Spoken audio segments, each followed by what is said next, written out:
Hi, I'm Allie Hamilton, and I'm so happy to welcome you to the Come As You Are podcast. Every week, we'll be talking about some aspect of healing, usually around childhood wounds and complicated familial relationships. The topics will always coincide with my personal essay of the week, and this will be a place where we can take a deep dive together. I'm so thrilled you've joined me and delighted for you to always come as you are. Hi there. Welcome to our talk. Today, the topic is group chat, who dis? And probably guess that I was writing about the whole Signal Gate insanity that happened earlier this week, and it is really hard to keep up with all the different things that happen every day. It just feels like it's an onslaught, and every day there's some new thing that we're dealing with here in the United States, and it's exhausting and painful. And I think I'm not going to sit here and litigate whether this is like sensitive, classified information. There are other people who can do that. I think it's pretty obvious that using an app that has been hacked before to talk about, attacks that have not happened yet is I don't think we need to talk about whether that is acceptable or okay or safe or reasonable or anything else. I just don't really even want to talk about that because it's crazy making to have to even have those conversations. And this is really what I want to talk about today. There are people in the world, and I'm sure you know some in your own life, where this is what happens, right? Like something goes down and it is really clear and obvious to anyone reasonable that the thing that happened is just not okay, whatever it might be. And you try to have a conversation about that, and there's absolutely no willingness, no accountability, no, just no integrity, just no honest communication is going to happen.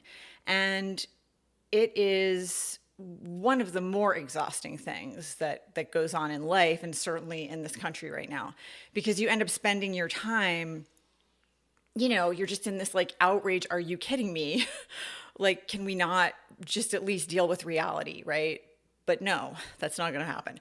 So, and that's part of also like the yoga practice, right? Is discernment and clear seeing. And it would be so nice if we didn't have to get bogged down arguing about whether, just things that are really not okay. Like, it would be great if we didn't have to spend our time on that stuff. No one who has, for example, an active service member, is okay with what went down. I don't want to get bogged down in that because it is absolutely, to me, obvious that was a breach, a serious breach of protocol, safety, all of it. And that these are not serious people.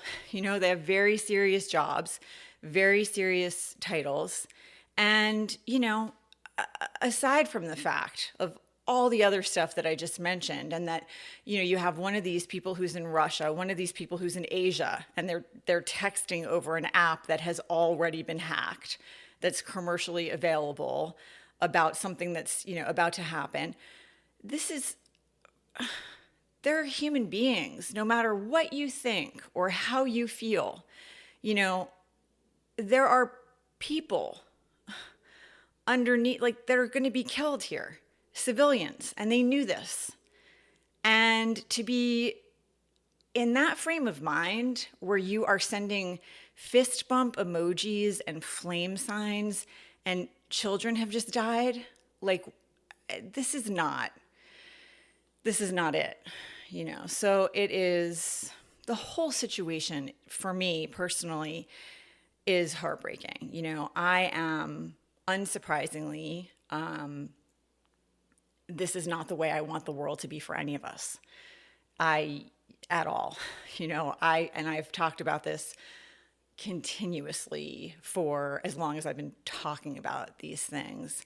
This whole idea of ownership and of like beating people over the head and taking what you want, and just all of it is so, we've just lost the thread. This is a planet that has existed long before we got here. It will continue to exist long after we go.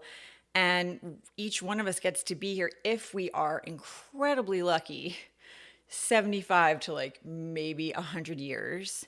So we're here for a blink of time. And to think that any of this is yours to own, to, plant your border, plant your flag. It's like, let alone to be, violent and bashing people over the head to take what you want. Human beings have been violent from the beginning of time. It's not new. But I think there have also been so many cases where human beings have worked together. And, we've just kind of like, the further away we get from that, the worse things are for everyone. The further we get from like looking at the stars to figure out where we're going, and paying attention to the weather, and trying to figure out if a storm is coming, and if there's enough food for everyone, and if there's someone who's sick in the group that needs care and attention. Like, the further we get away from recognizing that we are part of something much larger than any one of us, the worse things get for everyone. And we are so far from that. Like, we're just, we're so far off the path. So there's that, right? That's like kind of the overarching stuff that's always on my mind. But when you're talking about what is currently happening, and for me, I'm always like, okay, right, that's the ideal scenario. We're definitely not in that. And part of what you're trying to do is face reality as it is, deal with the circumstances at hand, and figure out, like, how do I show up? What is the best way for me to show up here? How can I show up with love? How can I show up with something that might be helpful in some way? How can I lessen the suffering? Like, what can I do? And there's really no way to help or lessen anyone's suffering, or, take any meaningful action if you can't at least call things what they are, and, name things, right? And to not even be able to say what happened over this group chat is disastrous, reckless, absolutely put like service members' lives at risk, was not what we do. Like, you can't even start that conversation, then there's really nowhere to go. And what happened, as I'm sure, many of you already know, and this is what sort of got the essay moving for me. And that essay this week, some of them are like, they take me, a lot of time to really work out. And this is what I'm always interested in, is kind of like the microcosm and the macrocosm, because that's what I think philosophically is, that whatever we're seeing around us is always going to be a reflection of what's happening inside of us. And so if we're seeing a lot of violence and intolerance and,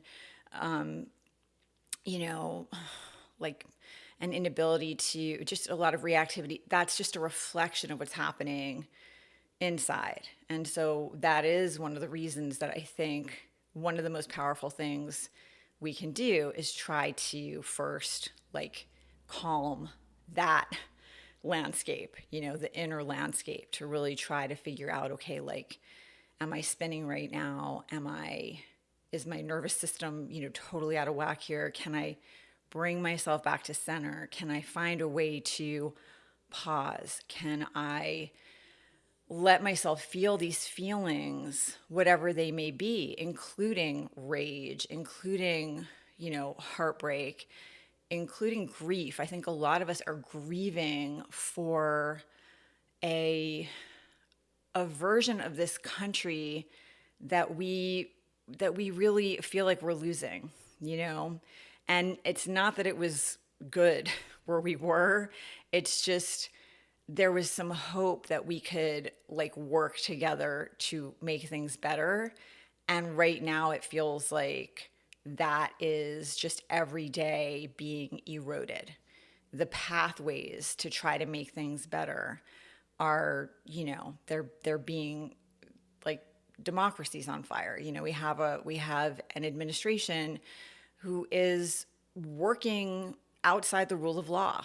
And I'm going to just say things, right, as I see them, because that's part of what helps you feel sane is to be able to call things out. There's a child psychologist, his name is Dan Siegel, and one of his things is like, you have to name it to tame it. And that's part of what I wanted to talk about today is this inability to just like, let's at least agree on some of the facts of the case here, whatever they may be, right? And, when you have like people being deported with no due process, it's very easy to get caught up in the emotion of like, well, wait a second, how do I feel about these people? That you're getting distracted, right? The minute like someone loses due process, you are setting a precedent. And then everyone is going to lose due process.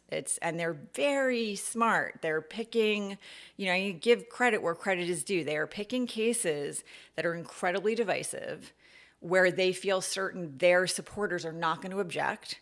And if only half the people are objecting, and it's the half the people that don't have any power in the Congress, the Senate, they're going to get away with it. And that's what we're seeing. And that's the part that's terrifying. Now, some of the courts are holding, they're trying, they're fighting back. But then you've got these people are not caring about these court orders. So we're in strange territory, and it's definitely painful to watch. And it's, very human if you're feeling scared, confused, anxious, outraged, heartbroken, all of those things. Those are all normal human emotions. I think sometimes in the quote unquote like spiritual community or wellness world, there's this like, ooh, like I'm not supposed to be angry.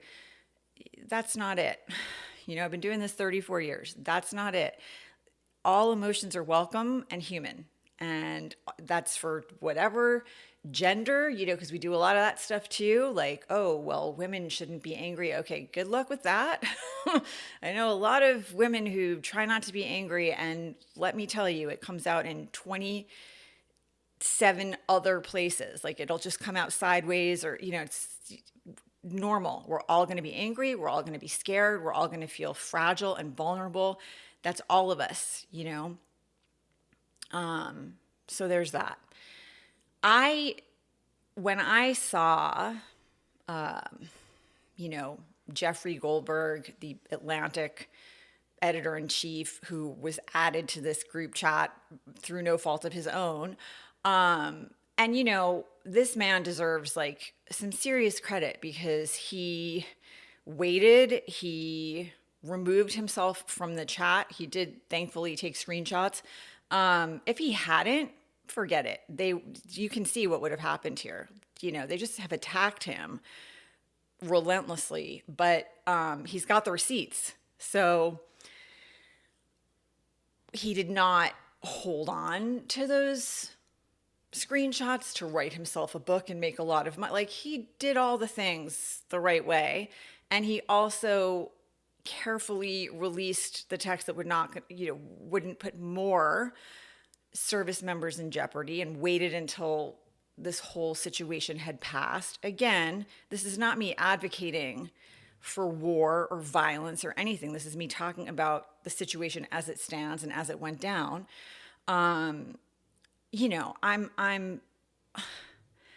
like, my heart is broken for the entire world, when you see what is happening and just the massive numbers of people who are suffering, the lack of just human rights violations that are going down, and it's not new. But it's getting worse. It's horrific. Pretty much the last thing I wanted to see. And this is everything I was afraid of. I was afraid that everything was going to get worse, and everything has gotten worse for everyone. So when I saw the text, that the screenshots and the Atlantic Monthly, Jeffrey Goldberg, when all that came out, I happened to be online when Pete Hegseth got off the plane. I think he was in Hawaii. He was either in Hawaii or coming back from Hawaii. I think he was in Hawaii though, but he got off the plane. And somebody asked him, a reporter asked him, like, hey, do you want to comment about this Signal chat and, discussing like highly sensitive war plans in a text chat on Signal, a commercially available texting app? And his face, he got incredibly aggressive.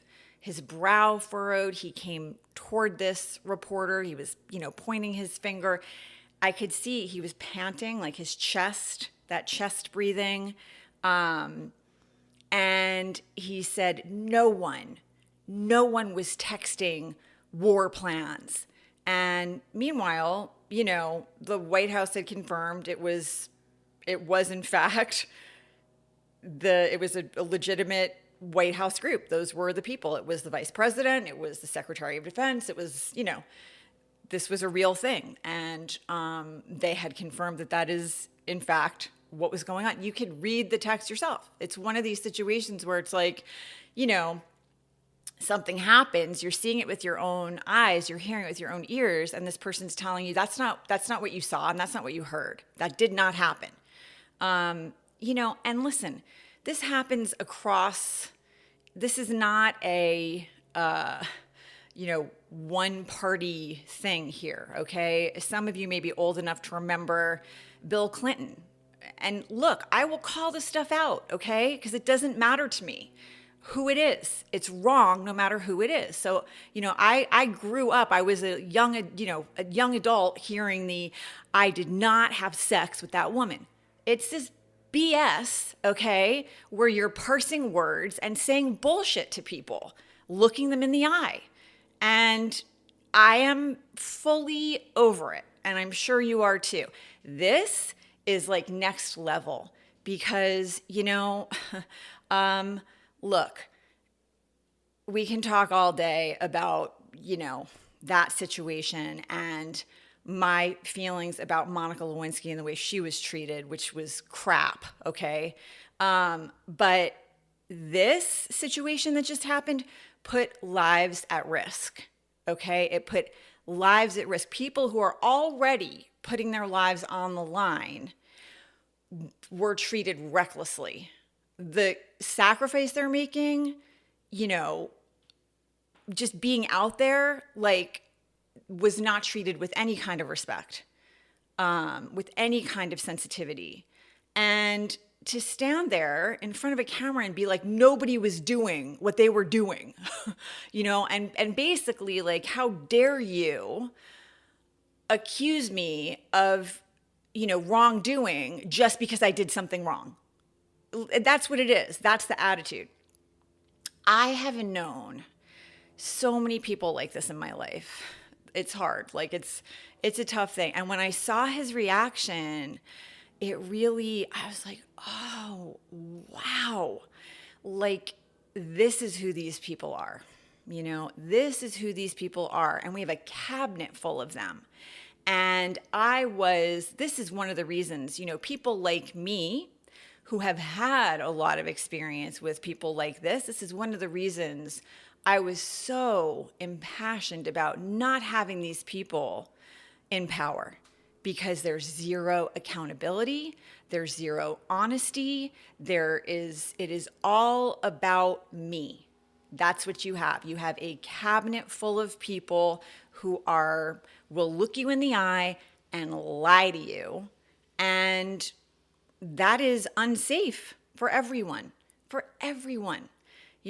and believe it or not, like, I actually care about all my neighbors, I really do. Even the ones that are like thinking things like that are just absolutely, make zero sense to me.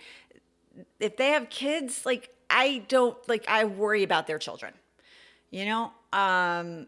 It's just this is just not it. And I have dated men like that. I have been assaulted by men like that. I know that version of man. I know that inside out. That Pete Hegseth, how dare you call me out? Who do you think you are? To criticize me and tell me I did something wrong. And it's terrifying. It's a very entitled, spoiled, there is no maturity in that. There is no integrity in that. There is no honesty in that. There's no, deep introspection there. There's none of that. And there will not be. There is not going to be. And, it's people like him. It's people like Vance. It's this arrogant, there is a version of straight white man. And thankfully, it is not all straight white men. So let's be clear, okay? There is a segment, a faction of straight white men who are so entitled and have had so many, just walk into a room like they own it and really do feel more entitled to their positions, whether they've earned them or not, than anyone else in the room. And that's what you're looking at here. They will not ever look you in the eye and say, you know what, this was a giant screw up. And we all need to sit down and figure out what went wrong. I mean, the fact that no one in this group, the director of the CIA, I mean, the guy who is advising the president of the United States on security, no one said to themselves, you know what, we probably shouldn't be having a group text chat about war plans that are imminent and about to happen and talking about the weather and when these drones are going to arrive and the timing. And we probably shouldn't be doing this. Not one of them. The vice president doesn't know better than that. I mean, the Secretary of Defense doesn't know better than that. They don't, because they shouldn't be in those positions because they're not qualified. They did not have the experience to be sitting in the offices they're sitting in. And that's a problem. And that's why so many people fought these confirmations, not just Pete Hegseth, but so many people fought this confirmation because he lacked experience and he's showing it. It's pretty obvious. But the point is what happens in your nervous system, in your brain, in your heart, in your mind, when you are dealing with someone who refuses to be accountable and who refuses to have the real conversation. It is really, it's exhausting and it's painful and it is crazy making. I am at the point, I've been through it so much that it's not as triggering for me anymore. And so, I was able to be a little more scathing in the essay. I really wasn't, I've seen this a million times. It's so unoriginal. It's the most that whole reaction he had and the panting and the, it's the narcissist reaction. When you call out a narcissist and you say, hey, this doesn't seem okay. What happened here? Can we talk about this? This looks like it's a pretty big, giant mistake here. And not just a mistake in this case, okay? This is the kind of thing that anybody in the military would be court-martialed. So this is not a small thing. But, this is a very typical narcissist reaction. And I know that term gets thrown around a lot. And I'm not talking about people who are, sometimes self-absorbed, because that could be everyone. I think the word gets overused. It's lost its meaning, which is what happens when we overuse a word. It takes away, it takes away the charge, it takes away the meaning. And I don't even use that word like in this kind of throwaway, no compassion sense. It's like if you're talking about somebody who is really dealing with narcissistic personality disorder, it's very likely there's trauma there. Like something went wrong in early childhood where they could not effectively attach to one or both of their primary caregivers. That's usually what happens when you're dealing with someone who's genuinely on the narcissism, like the NPD, the spectrum, and it is a spectrum. And that is what it looks like. It is an inability to be accountable, to say, I'm sorry, I made a mistake. Now, it could be fear, like that this person learned very early on, if I make a mistake, I'm going to be punished badly. So I can never admit it if I've made a mistake. There are certain people who there's other stuff going on and it's not narcissism, it's like learned behavior. And certainly, like, I grew up in a household where if you made a mistake, like all mistakes were treated like a 10. So if you spilled your orange juice, it was like, oof, not good. Be lucky if it was just yelling and not like worse. And forget about like bigger things. So if you grew up in that kind of a household, you may have learned like it's not safe for me to admit if I've made a mistake. You're gonna have to unlearn that. I had to work on that. Like that was something for me that I realized as I got older, like, oh, I get scared if I feel like I've screwed up. And for me, what would happen is not to, there would be like panic. I'd feel panic about it. And I had to really work on that. Like, okay, wait a second. Everybody makes mistakes. So there's, listen, there's a certainly, like, if that's a struggle for you, there are things that you can do to work on that. But this is not what I'm talking about. I'm talking about people who are like, they attack. You say something and you talk about like a mistake or a situation, or you even question their choices or their, behavior, their actions, and they attack. And that's what he did. He attacked Jeffrey Goldberg. He attacked the reporter who was asking him the question. He went on the attack. And, it's also not, I was saying it's not a party thing. It's also not a gender thing. My mom used to do this, unfortunately. And so I have had an up close and personal, I know what it is. And, I think for my mom, it was, for her, just, she could not have those conversations. She wasn't going to ever admit that she had made a mistake or that she was wrong. And if you even tried to suggest that that might be the case, that alone was a betrayal, and she would attack. So that is what I saw when I saw that interaction when he got off the plane. It was a couple of men I have known in my life, and it is not pretty and it is not easy, and you'll never get anywhere with these people. You will not. They will never say they were wrong. They will never look you in the eye and tell you they understand why you feel the way that you do. They will never, say anything like, hey, I'm really going to think about what happened so that I can do it differently next time. Or I'm sorry, that you felt let down, or I'm sorry that you felt hurt or scared or betrayed. Like that just will not happen. And,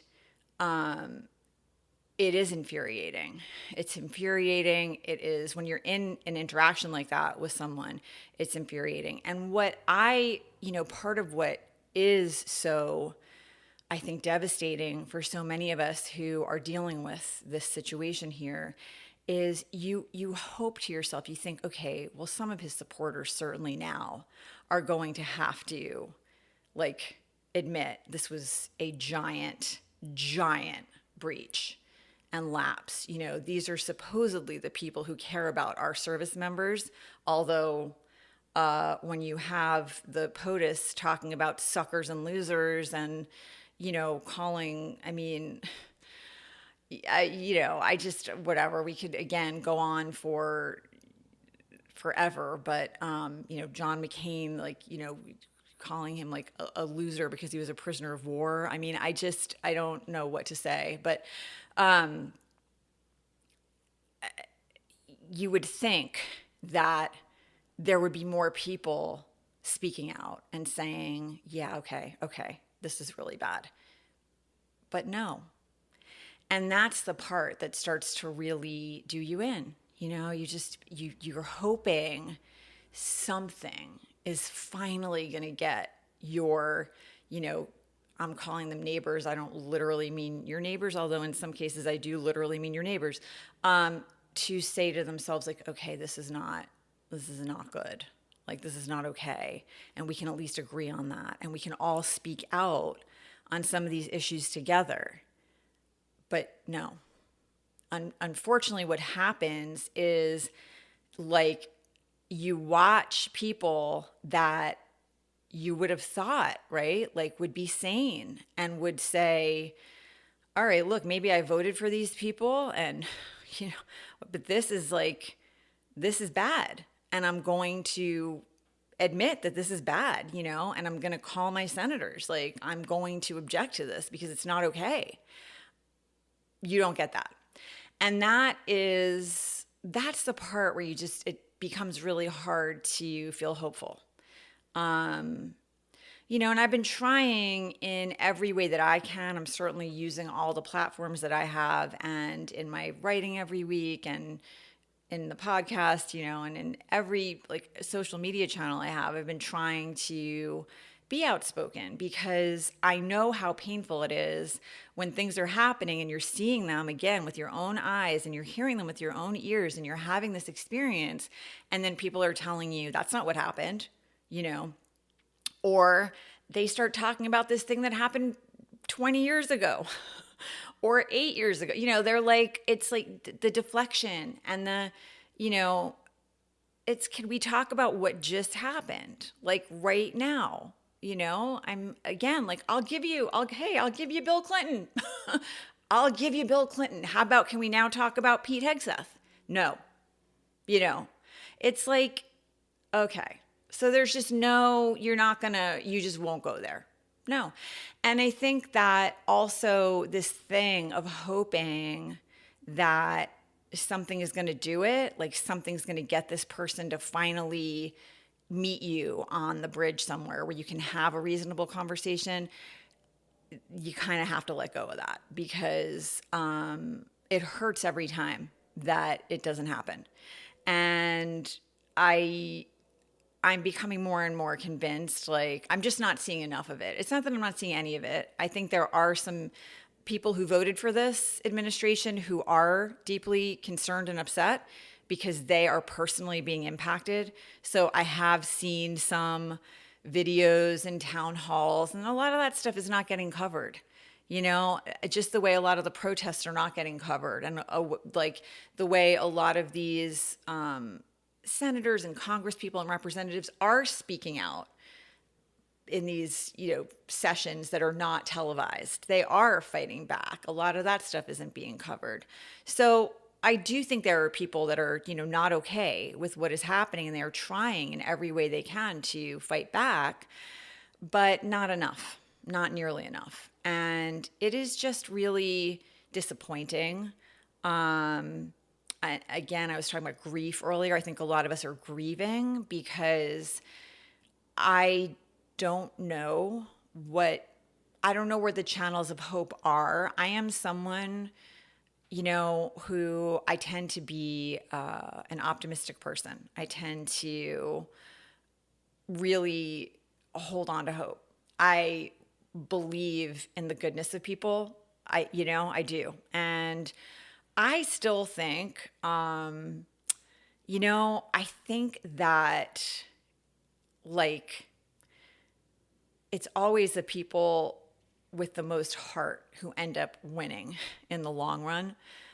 These people who want to repress, suppress, control, you know, they don't end up historically, when you look back, they're not the ones who win.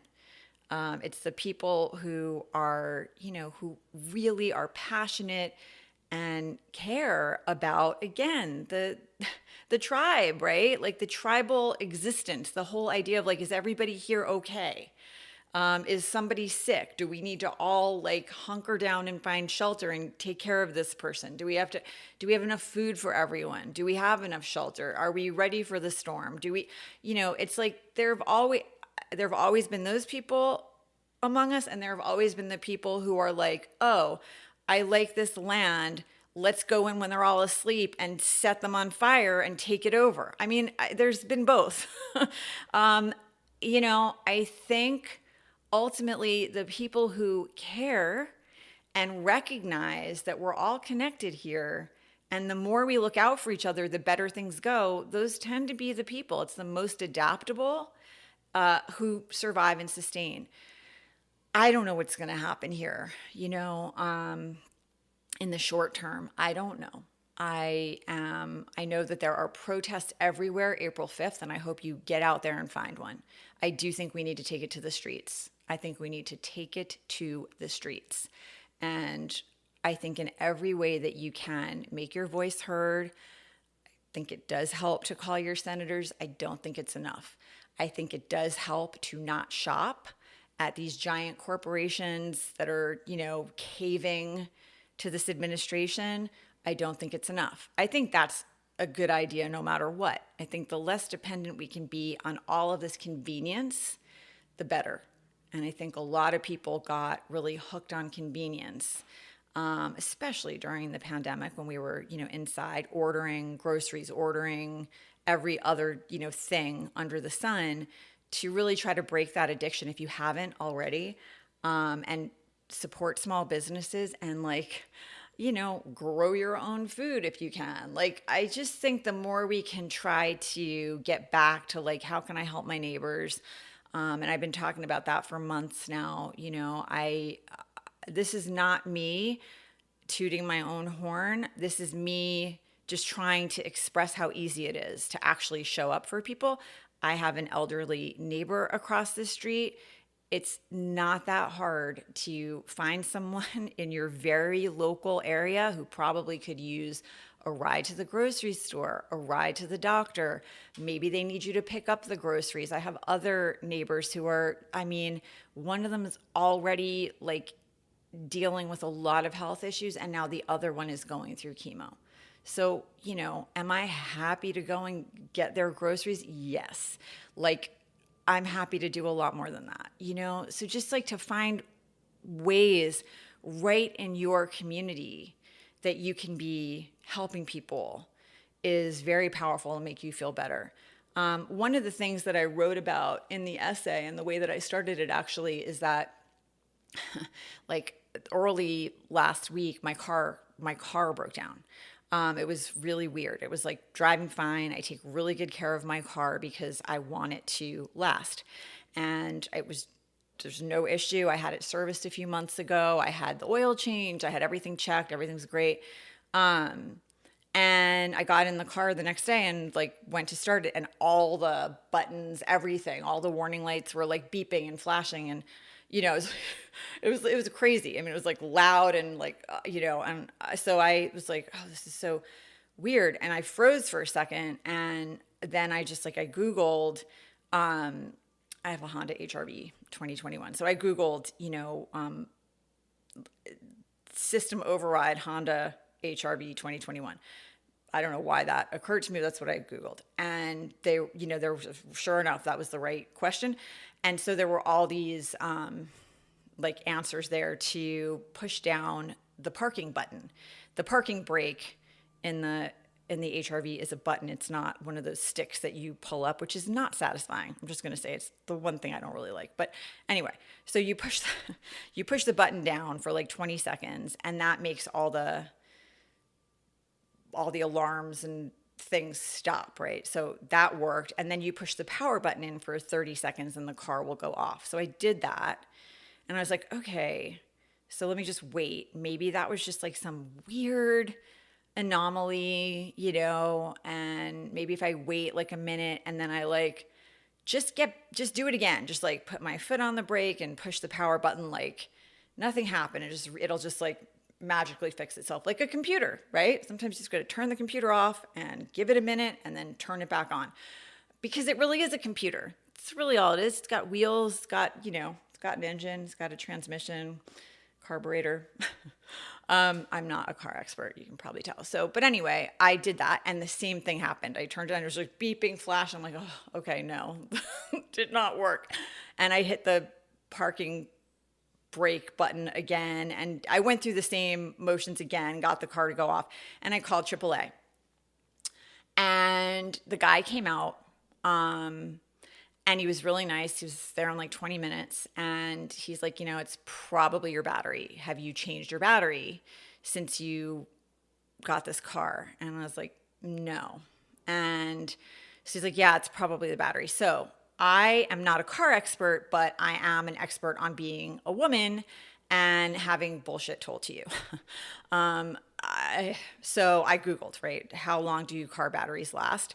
And it's 3 to 5 years. So I was like, okay, so that checks out. The guy seemed very nice, but I check anyway. That's what you do. And so then he said, I can replace the battery for you. It'll be $260. So what do? I Google, how much should a new battery be? Honda, HRV, blah, blah, blah. And it was like, started at like 220, but he's standing here and I need to be able to drive my car. So I said, yes. So he gets out his tools and he's like using what seems like a drill to get my old battery out. And I'm, talking to him, we're having a nice conversation. And suddenly some dude walks by and he's like, oh, hey, I would have jumped you. And I'm like, really? Like, really? Like, I look at the guy and, he's got that, like, that idiot look on his face. Like he just came up with a brilliant innuendo for the first time in history, So I just looked at him. I just stared at him. And I've gotten good at this. It's taken a long time. And you can't always do it, like you have to feel safe to meet somebody's inappropriate, sexist, quote unquote joke with nothing. If you're alone, it's sometimes you can make yourself unsafe. So, and this is something I'm really glad I remembered to talk about this, because this is the last thing I wanted to touch on. For me personally, and most of the women that I know, I was taught to save men from their own bullshit, in either an effort to make them not have to face their crappy sexist thing they just said, or to keep myself safe. Because if you don't laugh along, you might make yourself unsafe. But even growing up in the households that I did, that was not your, as a girl, and then as a young woman, that was your job, was to be nice, to be polite, to make people comfortable. It was certainly not to call anybody out or to make anyone uncomfortable or to not laugh at somebody's crappy joke that isn't funny. It just wasn't any of that. So I would imagine, and I'm Gen X, so I would imagine a lot of women my age can relate. Like, we were taught to make people comfortable, not just men, people generally. Like, that was the idea. But a lot with men. It was sort of like the years where you might have been told to hug a male family member, even if you didn't feel comfortable, or a friend of the family, even if you didn't feel comfortable, if they wanted a hug, you give them a hug. And, we don't, well, I hope most of us don't do that anymore to our kids. It's like you want to teach your kid from a very early age, your body is your body. You decide if you're giving someone a hug or not. You don't have to hug people you don't want to hug. You don't have to make people comfortable if it makes you uncomfortable. You don't want to be teaching your kid to override their own gut feelings. That's not what you want to be doing. So it took me a long time to learn how to let someone sit with their own, you just said something offensive and I'm just going to not respond here and see if you can work it out yourself. And I've gotten there. It's just years of opportunities presented for me to get to work on that. And so I was like, oh, this is perfect because there's the AAA guy standing here. I'm on my own block. It's daylight, and I just looked at him. And the best thing you can do is be totally expressionless. So, I was hoping that I was looking at him, because sometimes you think you know what your face is doing and it's not doing what you think it's doing. So I was trying to really look at him like the way I would look at like a specimen, like some kind of species at the zoo that was kind of boring, just kind of like nothing. And then he said, he's like looking at me and he stopped. He was not moving anymore. And then he was like, batteries don't really die. And the guy, the AAA guy, his name's Martin. So the first time the guy, spoke and said like, oh, I would have jumped you. Martin made this like kind of noise that was like, it sounded like kind of like a grunt, and like a sigh. But it also sounded like this embarrassed, like, oh God, like, I'm so sorry for all men, like it was, there was a lot in this noise, and then when the guy was like, batteries don't really die, he made another just like another noise and like shook his head just the tiniest little bit. But I saw it and I knew he was like offended because, like, really, first of all, batteries don't die. Okay, friend. And secondly, like, so this man who's here with his tow truck and his tools replacing he's screwing me. Is that, that's the idea. I don't really need this battery because batteries don't really die. I am pretty positive, friend, batteries die. Okay. So I just kept looking at him. Like I didn't say anything. And then he finally like turned and shook his head. And I don't know if he actually said like your loss, or I just imagined that he said that, but that was certainly the energy. And he like walked away finally.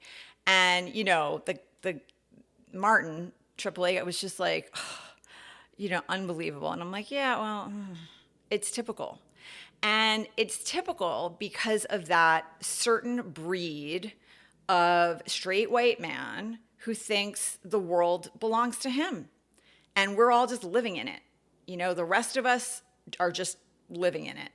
And this idea like, I would have jumped you, like you can just say anything to anyone at any time. You can say it in front of another person. You can say it to a woman on her own block. Like you could just say this really, really, gross thing. Imagine like a woman walking by. Just flip it for a second if you're struggling to understand how messed up this is. And there's a guy getting his battery changed and a woman walks by and is like, I would have jumped you. It's like, what are you doing right now, sir? Like, what are you doing? It's insane, but it's been so normalized that we don't even think it's insane. We're just like, I think Martin felt shocked because he's a man and he's a good guy. He's one of the, good men.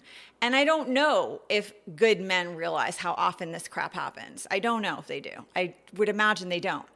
And the other thing that I was talking about, and this is the last example I will give you of like what it's like, I grew up, and I'm not going to get into it too much right now, but I grew up in New York City, and I used to think it was because I grew up in New York City and I was a latchkey kid and I moved around a lot by myself from the time I was 8. We all did. This was like, the 70s and 80s, and this is how it was. People were taking public transportation to school, packing our own lunches, like feral, Gen X. And so I had a lot of things happen. I had a man flash me in Central Park when I was 8 years old. I had another man flash me on a public bus when I was 10. I had a man grab me in the stairwell when I was 13 on my way to ballet. And that was quite scary. I won't, go into too much detail, but he physically assaulted me, and I am lucky that I got away. I've had a lot of things happen. I had worse than that happen, when I was 16. Like I have had such a lesson in men taking what they want, no matter what you do or what you say, and sometimes you're believed, sometimes you're not believed. You watch other women who speak up when they've been assaulted, and you see what happens to them. And the questions that are asked, even by other women sometimes: what was she wearing? How many boyfriends has she had? How much did she have to drink? And it teaches you. You're learning all the time what your value is, how the world works, what's going to happen to these men, if anything. And most of the time, the answer is nothing is going to happen, not much. And sometimes the answer is they're going to become president. And it's really hard to take. I'm going to tell you, it's really hard to watch it happen. And these are the men that we're talking about right now. These are the same men. They take what they want, and they are not accountable, and they're not going to apologize, and they think they're entitled. It's the same dudes, and I've known them my entire life. They think the world belongs to them. And I don't understand the women who support them. I will say that. I don't understand it. I don't understand how you vote for a sexual predator, an adjudicated rapist. I don't understand how you vote for a man who says, I just grab him by the pussy. Like, I don't get it, honestly. I don't. I don't get how you vote for, a man who has no respect for women, like J.D. Vance. I don't get it. I'll never understand that, because it puts us all in jeopardy. But this whole cabinet of people is like this. There's just there's no room for like real conversation. And that's what bothers me. It's not about party. It's really not about party. It's the world is on fire. And I understand people who are like, I wasn't happy with any of the okay, I get it. But like, there's this choice and the other choice, and for me personally, this choice has created so much more suffering for everyone. And I just don't know. I don't know how this country is going to recover. I think that our standing on the world, it's completely shifted. Canada is, moving away from us. I mean, all of Europe, the EU is like stepping back. NATO. I mean, we're in like some real strange territory here. And it's very, I guess, the most alarming part of it is to not even have your neighbors, or in some cases, like your family members, extended family, whatever, be able to have real conversations about, okay, this is not good.